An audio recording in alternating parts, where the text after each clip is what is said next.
महत्वाची बातमी, उद्धव ठाकरे रामदास कदमांना कोर्टामध्ये खेचणार आहेत। माफी मागा अन्यथा कोर्टाच्या कारवाईला सामोरं जा, असं अनिल परब यांनी म्हटलंय। तर ठाकरेंच्या विरोधामध्ये सीबीआय चौकशीची मागणी करणार, मुख्यमंत्र्यांना पत्र देणार, असं रामदास कदमांनी म्हटलेलं आहे। बाळासाहेबांच्या मृतदेहावरून रामदास कदम आणि परब यांच्यामध्ये चांगलीच जुंपली। बाळासाहेबांचा मृतदेह 2 दिवस मातोश्रीमध्येच ठेवून उद्धव ठाकरेंनी मृतदेहाचा छळ केला, असा आरोप रामदास कदमांनी केला होता। त्या विरोधामध्ये अनिल परब कोर्टात अब्रू नुकसानीचा दावा ठोकणार आहेत। रामदास कदमांनी माफी मागावी, अन्यथा कोर्टाच्या कारवाईला सामोरं जावं, असा इशारा परब यांनी दिला। तर बाळासाहेबांचा मृतदेह 2 दिवस मातोश्रीमध्ये ठेवल्याच्या प्रकरणाची सीबीआय चौकशी करण्यासाठी मुख्यमंत्र्यांना पत्र देणार, असं रामदास कदम यांनी म्हटलंय। मी त्यांना कायदेशीर कोर्टात खेचत आहे, कायदेशीर उत्तर त्यांच्याकडनं मागवणार आहे। त्याच्यामध्ये 100% त्यांना माफी मागावीच लागेल। माफी मागितली नाही तर कोर्टाच्या कारवाईला त्यांना सामोरं जावं लागेल। शासनानं सीबीआयची चौकशी करावी म्हणून मी आता पत्र देणार आहे उद्या मुख्यमंत्र्यांना संभाव्य। बाळासाहेबांच्या बाबतीमध्ये 2 दिवस त्यांची बॉडी ठेवली होती का, याबाबत मी स्वतः माननीय मुख्यमंत्र्यांना भेटून याची सीबीआय चौकशी लावा, अशी मागणी मी लेखी आता करणार आहे। या अब्रू नुकसानीच्या दाव्यात कोण डॉक्टर आहेत हे डॉक्टर समोर आलेच पाहिजेत। या डॉक्टरांची कोणत्या डॉक्टरांनी, त्याची काय व्हॅलिडिटी आहे, त्या डॉक्टरची त्याला कुठला अधिकार आहे, खरोखर तो डॉक्टर आहे की नाही, या सगळ्या गोष्टींची तपासणी होईल। दसरा मेळाव्यामध्ये बोललो, त्यामध्ये मी डॉक्टरांचा उल्लेख केला होता की ते डॉक्टर बाळासाहेबांच्या वरती उपचार करत होते आणि त्या डॉक्टरांचं असं म्हणणं आहे। मग आता अनिल परब त्या डॉक्टरांच्या वरती देखील दाव टाकणार आहेत का? कोणत्याही कायदेशीर कामासाठी एखाद्या व्यक्तीचे मृत्यूनंतरचे ठसे चालतात का, याचं ज्ञान रामदास कदमांना नाही, असं परब म्हणाले। तर हाताचे ठसे घेतल्याचं आपल्याला उद्धव ठाकरे यांनी सांगितलं, असा दावा कदमांनी केलाय। स्विस बँकेची पद्धत रामदास कदमला माहिती आहे का? रामदास कदमचं अकाउंट आहे का तिकडे स्विस बँकेत, की अशा प्रकारचे ठसे घेऊन स्विस बँकेतनं पैसे येतात?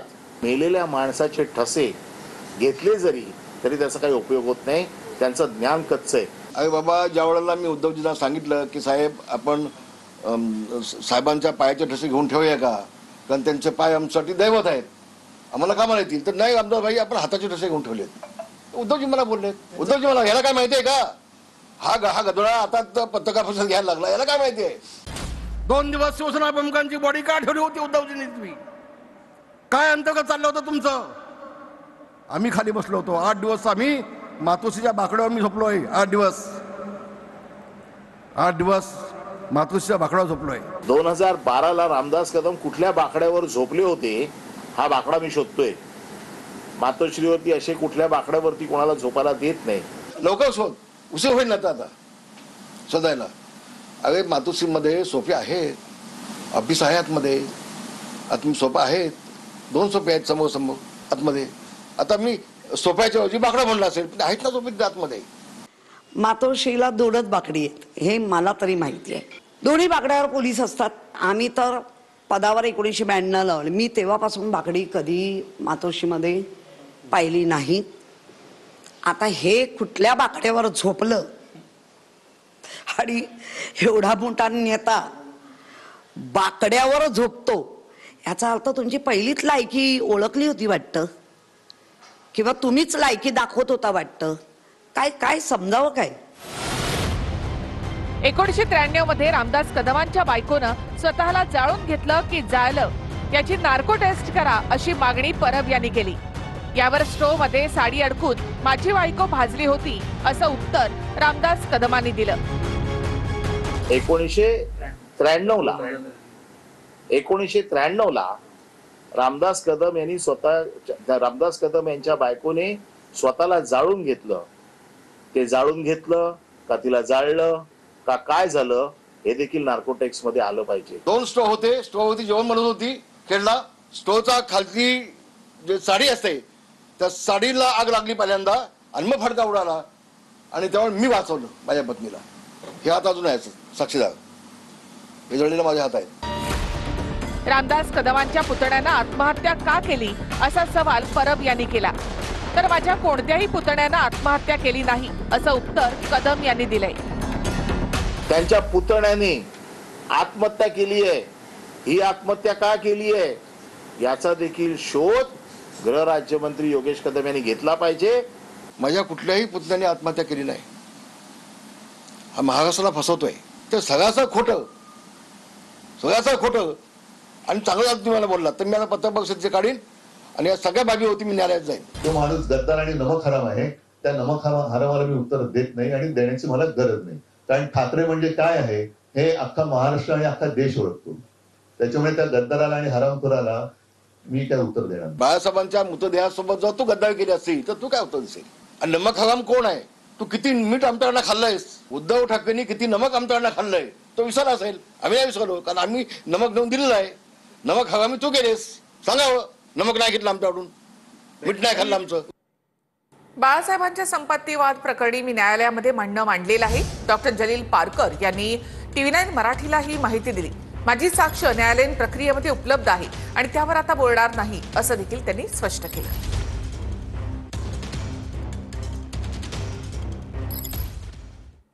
मुख्यमंत्र्यांच्या अध्यक्षतेखाली ओबीसी नेत्यांची बैठक झाली. या बैठकीमध्ये ओबीसी नेते आक्रमक झाले. विधी व न्याय विभागाची परवानगी न घेता हैदराबाद गॅझेट संदर्भात GR कसा काढला असा सवाल छगन भुजबळ यांनी केला. तर मराठा समाजाला दिलेल्या दाखल्यांबाबत श्वेतपत्रिका काढा अशी मागणी पंकजा मुंडेंनी केली. तर हैदराबाद गॅझेटचा GR रद्द करा अशी थेट मागणीच वडेट्टीवार यांनी केली आहे. सह्याद्री अतिथीगृहावर मुख्यमंत्री फडणवीसांच्या उपस्थितीमध्ये झालेल्या बैठकीत ओबीसी नेते आक्रमक झाले. मंत्री भुजबळ, मंत्री पंकजा मुंडेंसह विजय वडेट्टीवार बैठकीमध्ये आक्रमक झालेले पाहायला मिळाले.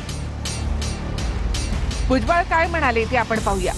विधी आणि न्याय विभागाची परवानगी न घेता हैदराबाद गॅझेटवरून शासन निर्णय कसा काढला असा सवालच भुजबळांनी केला. तर ओबीसी समाजासाठीच्या महाज्योतीकरता सरकारी निधी लवकर का उपलब्ध होत नाही असा सवाल देखील भुजबळांनी केला. तर मराठा समाजाला कुणबी दाखले दिले जातात त्या संदर्भात श्वेतपत्रिका काढा अशी मागणी पंकजा मुंडेंनी केली. तर हैदराबाद गॅझेटचा शासन निर्णय रद्द करा अशी मागणी विजय वडेट्टीवार यांनी मुख्यमंत्र्यांकडे केली. कोणाच्या बापाची पेंड आहे काय GR रद्द करणं. हैदराबादच्या गॅझेटच्या आधारे तो GR काढलाय. मराठवाड्यातला सगळा मराठा कुणबी आहे यासाठी तो GR काढलाय. असं रद्द करणं आणि हे करणं सोप्या गोष्टी आहेत का. आमची पण मागणी आहे ना. आता आम्ही पण निवेदन द्यायला लागलो. मागणी पण केली की 1994चं GR रद्द करा. सरकारने बोलावलेल्या बैठकीत सकल ओबीसी संघटनांनी मुख्यमंत्र्यांना निवेदन दिलं. या बैठकीमध्ये सकल ओबीसी संघटनांनी प्रमुख मागण्या मांडल्या.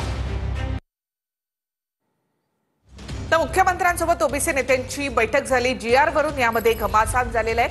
GR रद्द करा अशी मागणी वडेट्टीवार यांनी केली. माननीय मुख्यमंत्र्यांनी हे स्पष्ट केलं आहे की कुठलाही खोटं प्रमाणपत्र जर कोणी काढलं असेल, फोडतोड केली असेल किंवा एखाद्या अधिकाऱ्यांनी चुकीचे प्रमाणपत्र दिले असेल तर तो अधिकारी जबाबदार राहील. त्या अधिकाऱ्यावर कारवाई होईल. कुठल्याही परिस्थितीमध्ये कुठल्याही समाजावर अन्याय होणार नाही. मराठा समाजाचा अधिकार त्या ठिकाणी कायम राहील. ओबीसीच्या ताटातलं कोणी घेणार नाही आणि ओबीसी मराठा समाजात कुठलाही संघर्ष निर्माण होणार नाही याची काळजी शासनही घेईल. आम्ही सर्व घेऊ. गौतमी पाटीलवर कारवाई करण्यासाठी चंद्रकांत पाटलांनी थेट DCPंना फोन केला आणि यावरून चंद्रकांत पाटील चांगलेच ट्रोल झाले आहेत. पाहूयात. गौतमीच्या कारची रिक्षाला धडक, गौतमीच्या अडचणीत वाढ, गौतमी गाडीत नसताना तिला उचलण्यासाठी पोलिसांवर दबाव, रोहित पवारांचा आरोप. 30 सप्टेंबरला नृत्यांगना गौतमी पाटीलच्या मालकीच्या कारनं रिक्षाला धडक दिली. या अपघातात रिक्षा चालक गंभीररित्या जखमी झालाय. या अपघात प्रकरणी गौतमीला पुणे पोलिसांनी नोटीसही बजावली आहे. तर गौतमीवर कारवाई करा या मागणीसाठी रिक्षा चालकाच्या मुलीनं मंत्री चंद्रकांत पाटलांची भेट घेतली. यावेळी अपघात प्रकरणी DCPंना सूचना देतानाचा चंद्रकांत पाटलांचा व्हिडिओ व्हायरल होतोय. DCP हा ते गौतमी पाटीलला काय उचलायचं की नाही. अरे हो, पण ती गाडी कोणाची तरी आहे की नाही? हा हो, पण मग आता हा जो रिक्षावाला सिरियस आहे. चला चला तुम्ही म्हणा की गौतमी पाटील नव्हती गाडीमध्ये, कोणीतरी ड्राईव्ह करत होता का भूत ड्राईव्ह करत होता? तो जो कोण ड्राईव्ह करत होता त्याला पकडायला लागेल ना. पकडला, केस दाखल केली, मग ती गाडी कुठे आहे? गाडी जप्त करून टाका आणि ती गाडीची मालकीन नाही गौतमी पाटील, तिला नोटीस द्या. त्या बिचाराची मुलगी समोरून बसली आहे, तर तिला काय म्हणा तू अशी गौतमी पाटील वगैरे, तर तू म्हणा त्यांचा खर्च तरी कर मग सगळं म्हणा. तुम्ही लक्ष घाला. अपघातग्रस्त गाडीत गौतमी पाटील नसताना तिला उचलण्यासाठी पोलिसांवर दबाव असल्याचं म्हणत रोहित पवारांनी आता टीका केली आहे. तर रोहित पवारांनी मला शिकवू नये असं प्रत्युत्तर यावर चंद्रकांत पाटलांनी दिलंय.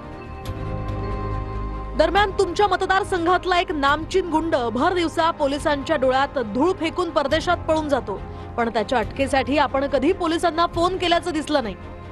आणि गौतमी पाटील हिला मी ओळखत नाही, पण तिच्या गाडीमुळे रिक्षाचा अपघात झाला असेल तर निश्चितच त्याची चौकशी झाली पाहिजे. दोषी असेल त्यावर कठोर कारवाई सुद्धा झाली पाहिजे. त्या रिक्षावाल्या कुटुंबाला भरीव मदत मिळाली पाहिजे आणि जखमीचा वैद्यकीय खर्चही वसूल केला पाहिजे.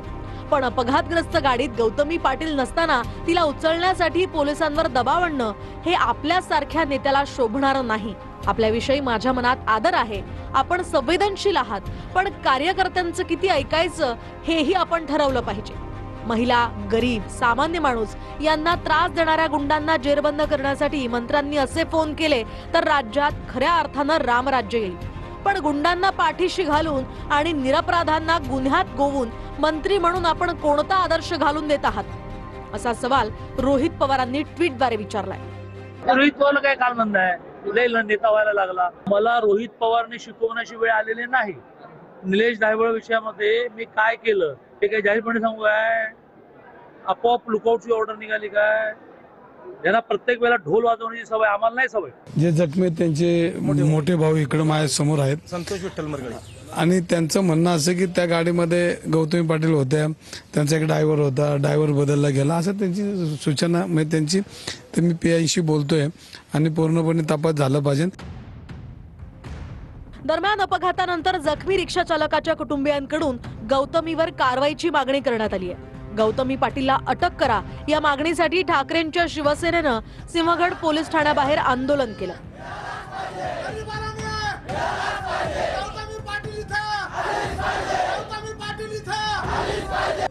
पोलिसांनी कार्यकर्त्या, रिक्षा चालकाच्या कुटुंबाची आणि ठाकरे सेनेच्या कार्यकर्त्यांची समजूत काढण्याचाही प्रयत्न केला.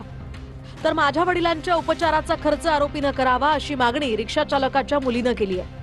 गाडी पोलीस स्टेशनला टोईंग करून कुणी आणली असाही सवाल करण्यात आलाय. गाडीची टोईंग करून घेऊन गेला, त्याला बोलवलं कुणी, तो आला कसा, त्याने नेली कुठे, या सगळ्याबद्दलचं एकदम छडा ते लावणार आहेत असं सरांनी तरी मला आश्वासन दिलेलं आहे. आरोपींच्या साईटून कोणीही कधीही आलेलं नाहीये. पण माझी मागणी अशी आहे, जे काही हॉस्पिटलचं बिल होईल 2 लाख, 5 लाख, 10 लाख, 15 लाख ते त्यांनी देणं गरजेचं आहे. पोलीस कार अपघात प्रकरणी विशेष अधिकारी नेमणार आहे. अपघातानंतर क्रेन कुणी बोलावली याचाही तपास होणार आहे आणि सर्व CCTV सुद्धा तपासले जाणार आहे. दरम्यान हा सगळा तपास रिक्षा चालकाच्या मुलीलाही दाखवला जाणार आहे. आमदार संतोष बांगर आणि पीक विमा कंपनीच्या प्रतिनिधींची ऑडिओ क्लिप सध्या व्हायरल झाली आहे. हातपाय सलामत ठेवायचे असतील तर शेतकऱ्यांचं हित पहा असं बांगर म्हणतायत. पीक विमा कंपनीचे जिथे ऑफिस आहे तिथे चुरा करू असा इशारा सुद्धा बांगर यांनी दिलाय. पीक विमा जिल्हा प्रतिनिधी बोलता? हो बोलतोय. तायडे? हा बोलतो. आमदार बांगर बोलतो. हा दादा बोला ना. फोन याच्यासाठी लावलाय की आता हे जे तुम्हाला सांगतो की पीक विम्याचा जो विषय आहे, तर आता तुम्ही हे पीक कापणी प्रोग्राम जे आपला तुम्ही जे 15 ऑगस्टच्या आधीचे जे तुम्ही गावं दिलेत, आता हे गावं जर त्या ठिकाणी डोंगर भागावरचे दिले असतील, चांगल्या भागाचे आले त्याच्यामध्ये तर सगळा शेतकऱ्याचा सगळा धिगाणाच होऊन जाईल ना. तर आपल्याला बापू पीक विम्याची म्हणजे आता शब्द म्हणजे घेऊ नका, शेतकऱ्याला पहा, शेतकरी संकटात पडलाय.